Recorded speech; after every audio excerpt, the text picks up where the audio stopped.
Hi there. Joe is busy with some moon phase experiment.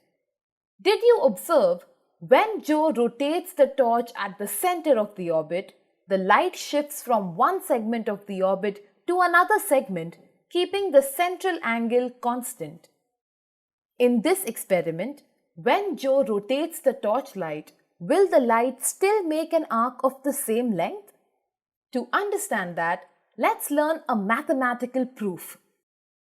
So we have to prove that in a circle, if two arcs subtend equal angles at the center, then the arcs are equal.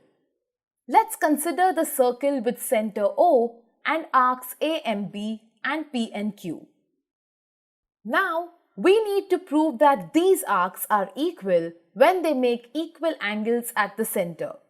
So let's draw the angles. Now we have two angles at the center and it is given that they are equal. To prove these arcs are equal, let's consider two triangles. When we consider triangles AOB and POQ, side AO will be equal to PO since both the lines are the radii of the circle. On careful observation, we can see that angle AOB and angle POQ look the same. These angles are equal since it is already given that these arcs make equal angles at the center.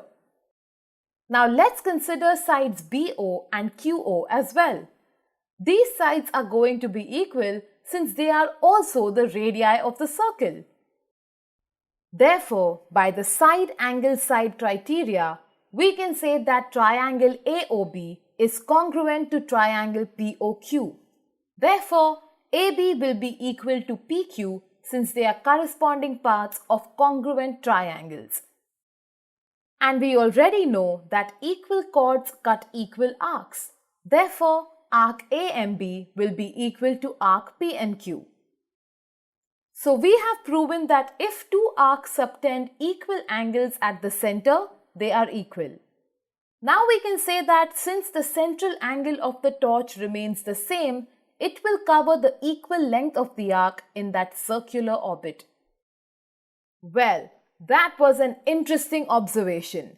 You can now practice some math problems related to this. See you next time.